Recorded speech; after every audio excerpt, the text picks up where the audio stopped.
Hi, and welcome back.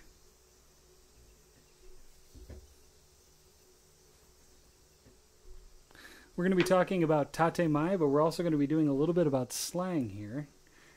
And we're going to be doing this for little Mike.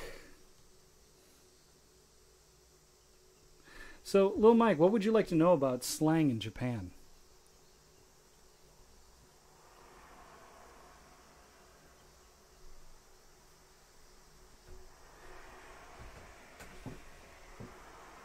We are all ears.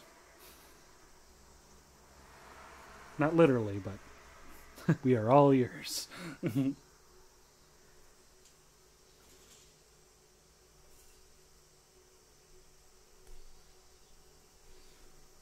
Anything specific to do with slang that you would like to know?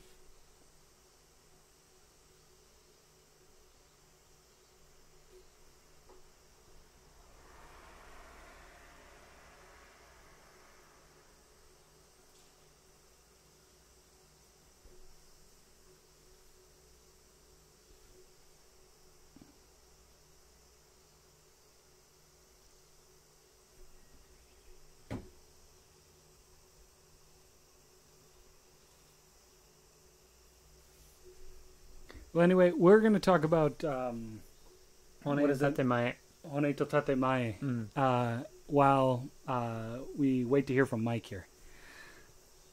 Anyway, so first thing we'll talk about with Hone to Tatemae. Hone refers to one's actual thoughts. Tatemae, while some people would call it lying, I wouldn't call it lying. It's what is socially acceptable to say in a situation that would not cause confrontation. Yes. So I think it's referred to as giri, the social aspects, the social norms of Japan. With so many people living on an island together, avoiding conflict is really important, and it's something that's always been part of Japanese culture. Mm-hmm. So they want to avoid conflicts as much as they can, so they don't have to have so much trouble. So Right. they created Hone and Tatemae. Right. So, and it works well if you're Japanese and you understand how the system works.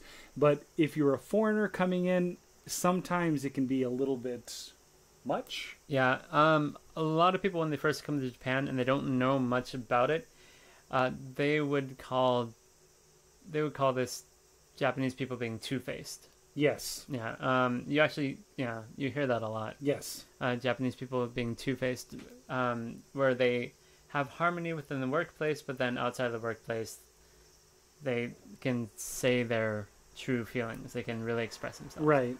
I keep forgetting the name of the guy who created this, but there's a Japanese philosopher that says that every person wears three masks. Ooh. The first mask is the mask that they show to everybody out in society. Yes. The second mask is the mask they only show to close family and friends. Okay. I know. And the yes. third mask is the mask that nobody ever sees. Exactly. Yeah. Yeah. I've heard that before a couple times. Definitely a Japanese way of thinking about things. Right. Yeah. So that the 100% Hone is the third mask that nobody ever sees. Yeah. Yeah. When you live in Japan for a while, you definitely come to realize that there are certain social aspects and social norms that you do need to abide by, especially within the senpai system and the business world. Yep. So, like, one of the major things, like, if you were to cook food, no matter how horribly you butchered it, a Japanese person would eat it and say it was amazing. Yeah. I remember seeing something in a Japanese magazine about being polite in Japan, and how when you say, it's tasty, it's oishii, it shows the thought process behind someone thinking, is it really tasty, or are they just saying that? And how it's just such a long, drawn-out process. Right. Because usually if you ask somebody and they say oishii, but they only say oishii, Mm. that either means that they didn't like it, it is normal, and like without any extra added flavors or anything to it, or it is something that they probably wouldn't normally choose. Right, yeah. And that's actually something that living with a Japanese family, I've gotten a little bit of kind of pushback. So I always say, oh, ishigata, it's very delicious. But then I always get sometimes, especially when my wife cooks, that my mother-in-law will hit me in the ribs and say, this is delicious. Say it's really good. I really enjoyed this part. Say it. Mm-hmm. Yeah, something to show that when you first bite into something, show your appreciation for even if it's horrible, bite in and say, oh my gosh, this is lovely, and just keep praising it the whole time that you're eating it. Right. So, right. That's same thing with my family as well, with my wife and my mother-in-law and father-in-law. Yeah. And, see, it's all the same, all in Japan. Right. So, I'm not gonna lie. There are certain dishes that my like mother-in-law will make or my wife will make that are absolutely amazing. And usually you say a little bit more than just oishii when that's the case. Yeah, definitely. Just oishigata. Mm-hmm. You kind of, after living here a while, you kind of do pick up on it, oishii, oishigata, meh, oh, tsubarashi. Yeah, like that. You definitely pick up on it. Definitely. So, usually, and this is so you have the hone and tatemae. If you are at work or a place of business, there is never any hone, ever. At any time, you will never see it. It does not exist. Yeah. I mean, yeah, definitely. I mean, if you're working for a Western company, of course, you'll see that here in Japan, Citibank or anything like any of those that deal with more foreigners. There's more of that, but within anything else in Japan, the schooling system or banks or anything else, yeah, it's always tatemae. It's never anything else. It's more along the lines of we're both teachers, right? So go to a school, we have our teacher that we're teaching with in this class, and they're like, think of an activity. And they'll say that to you. Then you go to the teacher and say, hey, look, I've got this, this, and this. The timetable's all set out. I got everything all ready to go. Everything looks great. It's fantastic. They're like, yeah, it looks really great. This looks like a really awesome activity. So can we do it? I don't know if we're going to have time. Might not be enough time for it. Yeah, and there's something you always get in Japan, the soft no. Yeah. Yeah. But that means that they didn't like the activity. Yep. That means that was an emphatic no. That was almost a hell no. And that's actually something. It's not just in teaching; that's in business as well. Business negotiations. I remember President Bush came to Japan, and they were talking with whoever the prime minister at the time was, and the interpreter told President Bush, "Oh, that might not be something we can do." Which he interpreted as, oh, it's a maybe. All right, let's do that. Yeah. And he pushed it when in, the Japanese social context, it was, what the heck are you talking about? No, that's never going to happen. No. No, speak to the hand. Yep. Yeah, like that. Yep, definitely. So, what is it? So how this works, it also works in certain social rankings. Yeah. The higher in social ranking you are, the more hone you can use. The lower you are, the more tatemae you have to use. Yeah, this goes. It kind of links together with the senpai system. Exactly. Yeah, it's essentially the senpai system. Yeah. Pretty much, yeah. No, like your quote unquote senpai can basically say anything they want to you without any ramifications, so they can use hone.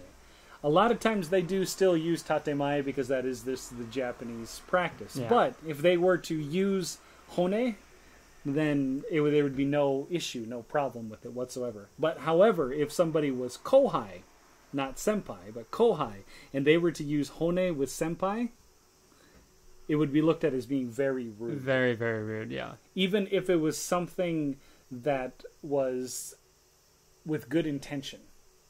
It would still be looked at as being very rude. Mm-hmm. And yeah, using hone when you're supposed to use tatemae, there can be, of course, ramifications.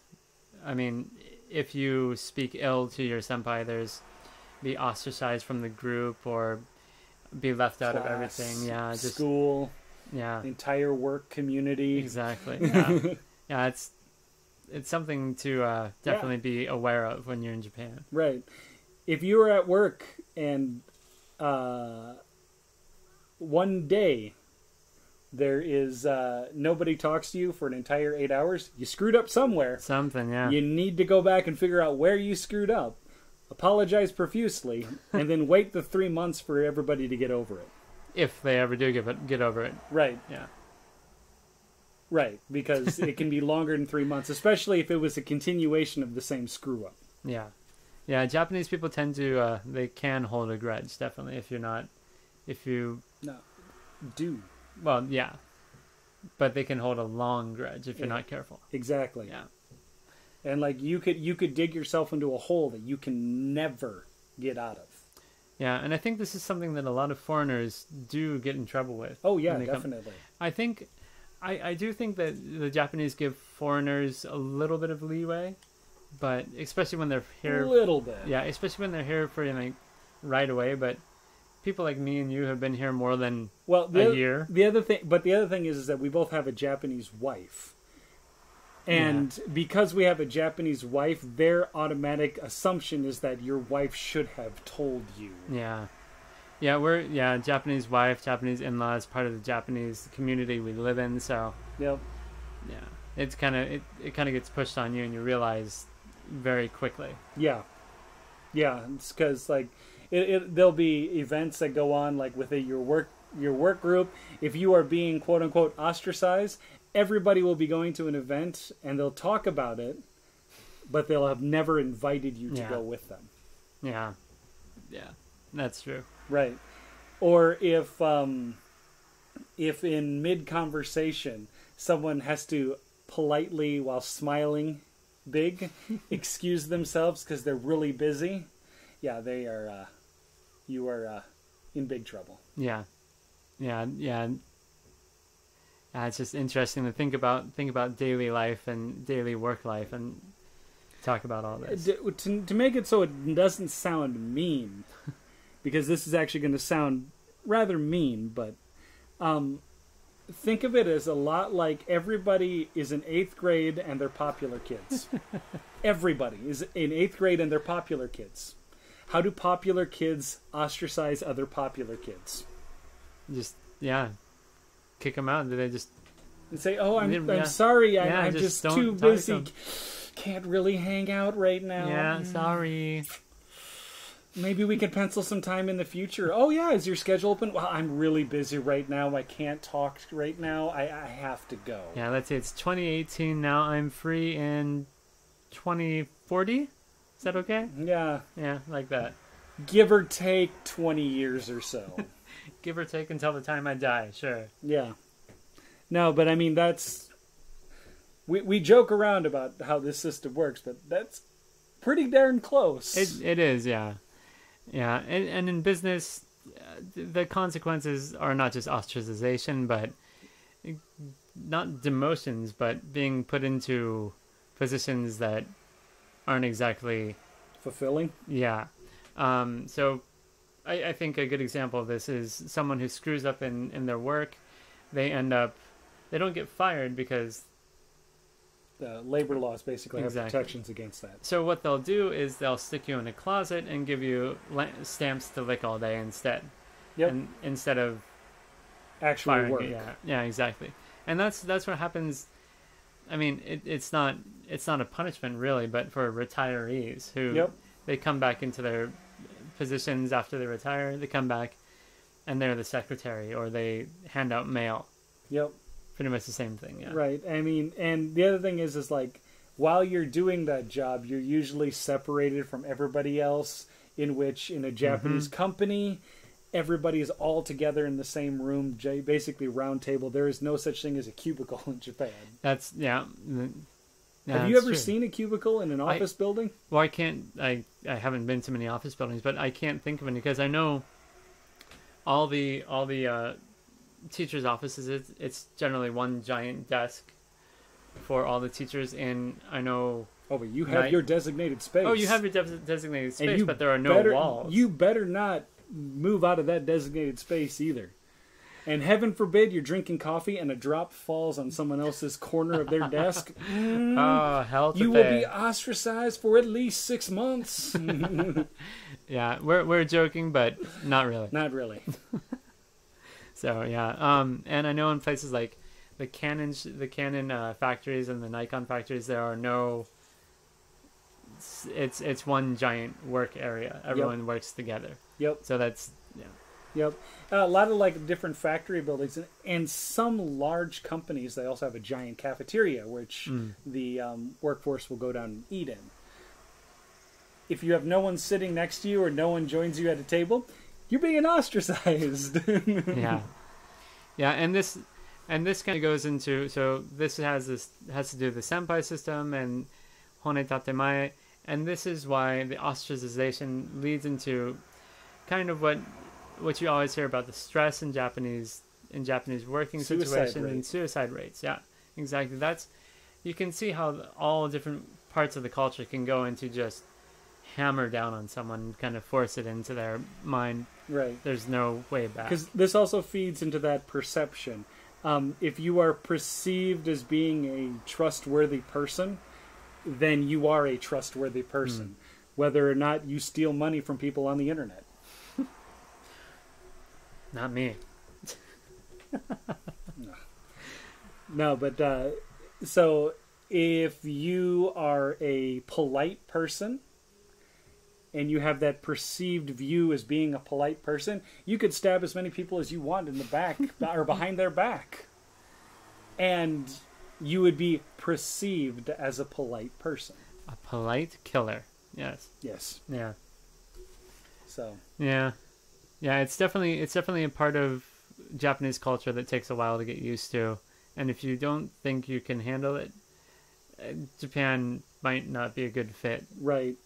The thing is that what you're going to make a mistake. Of course. You're everyone going does, to make a mistake. And you have to understand that Japan doesn't forgive mistakes. And you're going to go through the ostracization process at some point. Yep. In a career at some point. Oh, what you? White guys talking about Asian culture. My weeb radar is eating. I'm a quarter Japanese. Thank you very much. Yeah. Nah, it's really that's hilarious, man. That's really hilarious. Now, I've been here 7 years. 10 years. And I wouldn't consider myself a weeb at all. I'm from the United States. I go back regularly, and I like being from the United States. So, yeah. And the thing is, I have my family here. I've got a house, a wife. Kids, mortgage. Yeah. Car Farm, loans, everything. Farm. I mean, it's one of those things like it's just the way life is. Yeah. Yeah. Well, while we're on this kind of stuff, why don't we talk about some slang in Japan? Slang? Oh, definitely. Yeah, since we're on to weeb and stuff like that. Yep. So, the slang in Japan, there's a lot of different hogen and slang and stuff like that. Right. Usually different regions have different words that they're going to use for that. Yeah, like where I live, it's called zuzuben. And for drink, we have nomain, or to eat, again, things like that. Instead of nonde, tabete, things like that. Or like in Akita, everyone like nenene. Nenene. Which means ne nakere banaranai, means that I have to go to bed. Oh, wow, okay, there you go. So, like, you will either say that I have to go to bed, or you're talking about your kids, and you say your kids have to go to bed. So you turn to your kid and go, ne. And the kid's like, hi, and then walks away. Yeah. Some other things, the Kanto dialect, one thing that pretty much everyone in Japan knows is Kanto is one of the hardest dialects, Yep. I think. The only thing I know from there is okini, which is thank you, pretty much. Yeah. Yeah. Kanto, it's... Kanto, are you guys talking Kansai? Is it Kansai? Kanto is Tokyo region. Okay, so it's got to be Kansai Ben. Kansai Yeah. Ben. Kansai is the like Osaka area. Yeah, yeah. Yeah, Kansai, like everybody, even Japanese people say they can't understand Kansai. Oh yeah, it's Like Osaka Ben or any in that area. Like a lot of them say like it almost seems like a completely different language. yeah, yeah. You hear that a lot. Other different. There's Hogan from everywhere. I mean, yeah. even where we're at in Miyagi, there's Miyagi Ben. Yeah, and even within Miyagi, there's different dialects as well. Yeah, one of the most common ones is actually Oban des. Oban des. Yes. Yeah, and they say it's from Miyagi, but there's a lot of other areas in Tohoku Yeah. that use it at the same time. Yeah, Oban, Oha. Oha, yeah. Yeah. Yeah. What are some of the ones you use a lot, or that you like to use? Nda. Nda. Yeah. Nda. Yep, that's Akita Ben. Or is that Akita? Yeah. Oh, okay. Yeah, like you go anywhere in Akita, and instead of saying, like in standard Japanese, where you have to say ne at the end of a sentence, like saying right, in Akita Ben it's nda. Nda. Wow. Okay. I thought that was Miyagi. No. Oh, wow. Nda. But like quite literally, you go anywhere, all you hear is nda everywhere. Like people, when they instead of saying ne, it's like nda, nda, nda. Yeah. Like my father-in-law, thick Akita Ben. Like thick Akita accent. It's been a long 4 years, and technically 5. We've been dating 6 years now. Well, we've known each other for 6 years, been married for 4 years, Right. and I've known her father throughout that period, and I still have a hard time understanding him. Yeah. Yeah. It's One of my favorites, Undabai. Undabai. Undabai. Undabai. Let's see. Whatever, man. Whatever. Whatever. Interesting. Yeah, no, that's one of my favorite ones. Let's see. One of the ones I use a lot is izui. You see? Yep, izui. It just izui. It doesn't fit right. It doesn't feel right. Yeah. Oh, actually, contextually, dochi demo ii, Yeah. do demo ii. Mm. Do demo ii is basically saying I don't care. Oh, really? Yeah. If you say do demo ii to somebody, like do demo ii basically means you can pick anyone you want. So it's like okay. either is okay. But if you say that in the context of saying like if your wife comes to you and say, which dress looks nice, the pink dress or the green dress, and you go do demo ii. If you say that, even if you say that in like a kind, like do demo ii yo, like that, like in a kind setting and whatnot, it's automatically perceived as being like a slap in the face. Yeah. Huh. Interesting.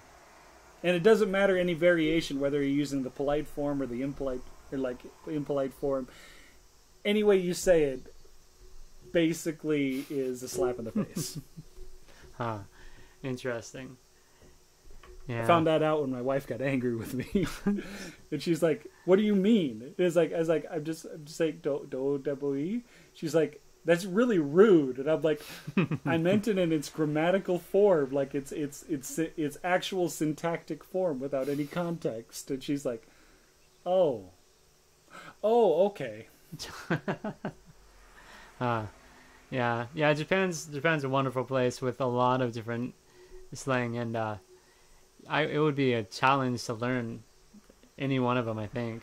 Oh yeah, definitely.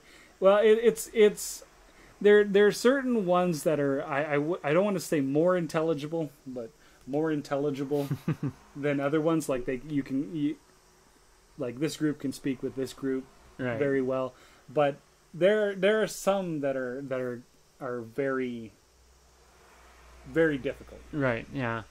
I think so Kansai is probably one of the most difficult. Another one that's pretty difficult seems to be the Okinawan. Yeah. Yeah, Okinawan's just completely different.